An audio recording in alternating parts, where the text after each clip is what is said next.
Olá, eu sou a Rita, bem-vindos à minha cozinha e bem-vindos a este vídeo onde vamos fazer uma receita de Páscoa. Como sabem, na Páscoa há duas coisas que não podem faltar. Uma é o tradicional folar, aquele pãozinho doce assim aromatizado com laranja, canela, erva doce e obviamente chocolate, ovos, amêndoas, tudo o que tenha chocolate. Então, por que não juntar estas duas coisas? A mim parece-me uma junção óbvia. Eu não vou fazer aqui um folar com chocolate na massa, mas vou fazer ainda pior. Vou fazer um folar tradicional e vou cobri-lo completamente, abraçá-lo com uma casquinha de chocolate. O nosso folar vai ficar ainda mais goloso. Aqui no canal existem já duas receitas de folar da Páscoa, ambas são versões rápidas de folar que não precisam ser fermentadas. Hoje eu vou fazer uma versão mais tradicional do folar, uma massa fermentada. No entanto, se vocês quiserem pegar em alguma das outras receitas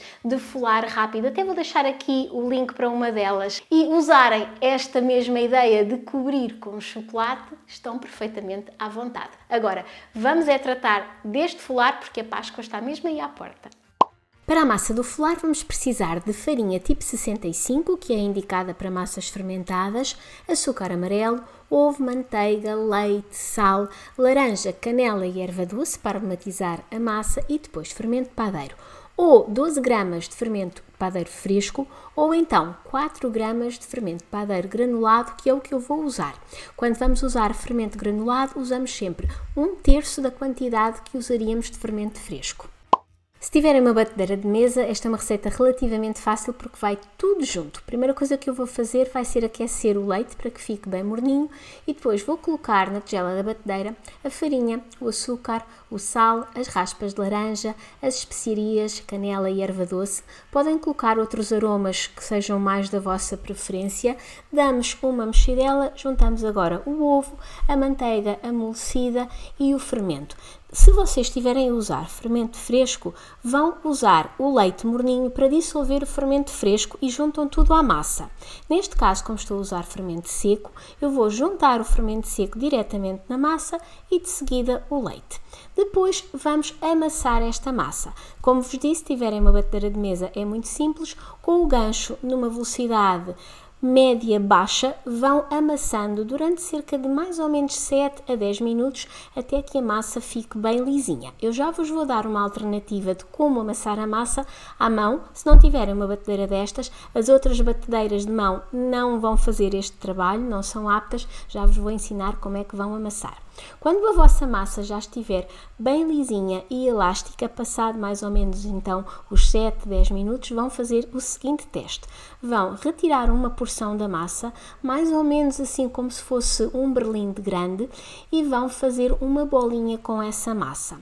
E depois vamos esticar a massa do centro para fora e a massa não se deve romper com facilidade. Se a massa se romper, é sinal que precisa de ser amassada mais uns minutinhos. Se ela estiver assim, está bem elástica e perfeita para ser fermentada uma primeira vez. Eu aqui vou-vos só demonstrar como é que vocês vão amassar a massa da bancada à mão. Se não tiverem uma batedeira de mesa, façam estes movimentos de bater com a massa e dobrá-la sobre ela própria. Logo de início aglomeram todos os ingredientes, amassam tudo e depois fazem isto até ter a mesma consistência. Nesse caso, se amassarem à mão, vai demorar mais ou menos uns 20 minutos. Vão pegar então na vossa bolinha de massa, vão fazer com ela uma bolinha bem direitinha e colocar a levedar numa tigela com um bocadinho de farinha e com uma cruz no centro. Tapam e vão levar a um lugar quentinho. Pode ser, por exemplo, o vosso forno com uma tigelinha de água quente, pode ser perto de um aquecedor, até que a massa duplique de volume. Isto pode demorar entre 1 a 3 horas mais ou menos, vai depender da temperatura ambiente do local onde estiver a fermentar a massa.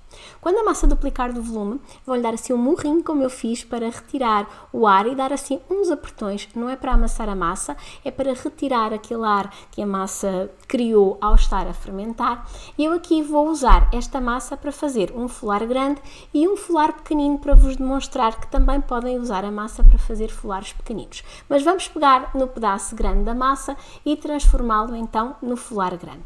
Vou retirar cerca de 1/4 ou 1/5 parte parte da massa para depois fazer aquelas decorações no fim e vou bolear a massa, fazer uma bolinha que tanto pode ser como eu estava a demonstrar, com a massa rolando na bancada, como pode ser assim, formando a massa num disco e dobrando as pontas para dentro. De qualquer das maneiras vai funcionar. Esta segunda maneira é uma maneira mais fácil e para principiantes. Quando a massa já estiver então numa bolinha bonita, pegamos naquele pedacinho mais pequeno de massa e vamos rolá-lo numa tira comprida. E vamos então cortar esta tira ao meio para fazer duas tiras mais pequenas que vão formar aquela cruz típica por cima do folar. Se vocês quiserem fazer um folar simples, que não vão depois colocar com o chocolate por cima, se quiserem neste ponto podem até colocar aqui um ovo cozido.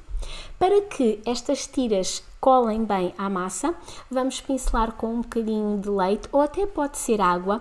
Na verdade, como eu não vou pincelar este folar com ovo porque eu vou cobri-lo com chocolate, aqui não vou usar um ovo, mas se fôssemos fazer um folar tradicional, poderíamos pincelar com ovo.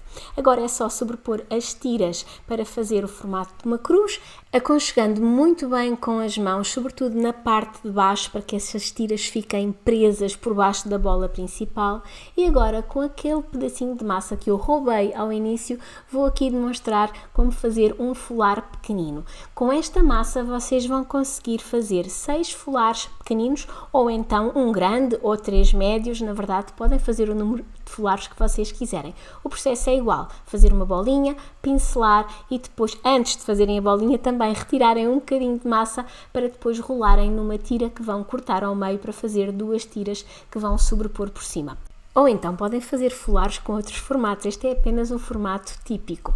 Tapamos e vamos fermentar uma segunda vez, de novo até que duplique de volume.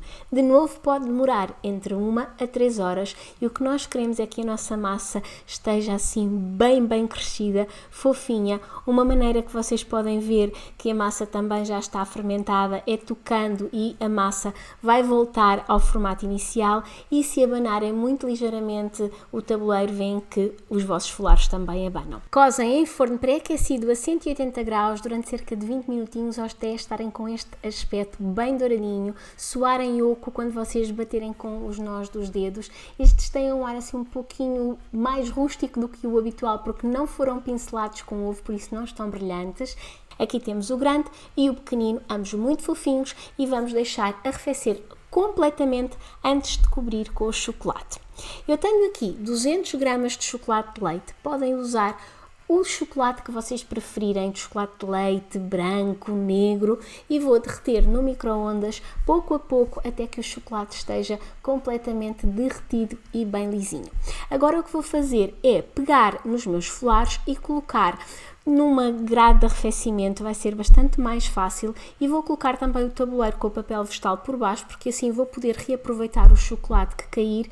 E agora vamos colocando chocolate sem medo e com uma espátula vamos passando a toda a volta para cobrir e barrar bem todo o folar. Vou fazer isto nos 2 folares. Eu estou aqui a usar os 200 gramas de chocolate que me vai dar para os 2 folares, mas daria na mesma 200 gramas de chocolate para um folar grande.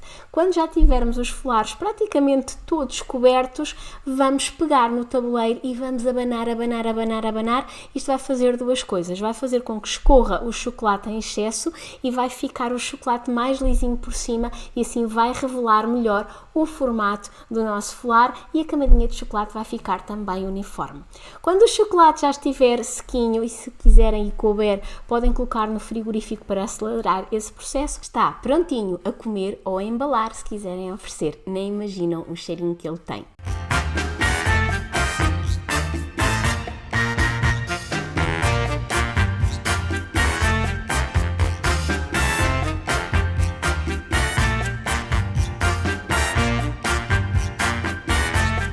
A massa em si já é ótima, super aromática, fofinha, mas então quando se conjuga esta massa com esta cobertura de chocolate, isto é mesmo o melhor dos dois mundos e a garantia de uma Páscoa bem docinha. Espero que tenham gostado desta versão de folar. Se fizerem, não se esqueçam de deixar nos comentários o que é que acharam e não se esqueçam também de voltar para a semana porque temos uma nova receita, como sempre, quinta-feira às 10 da manhã. Até lá e boa Páscoa!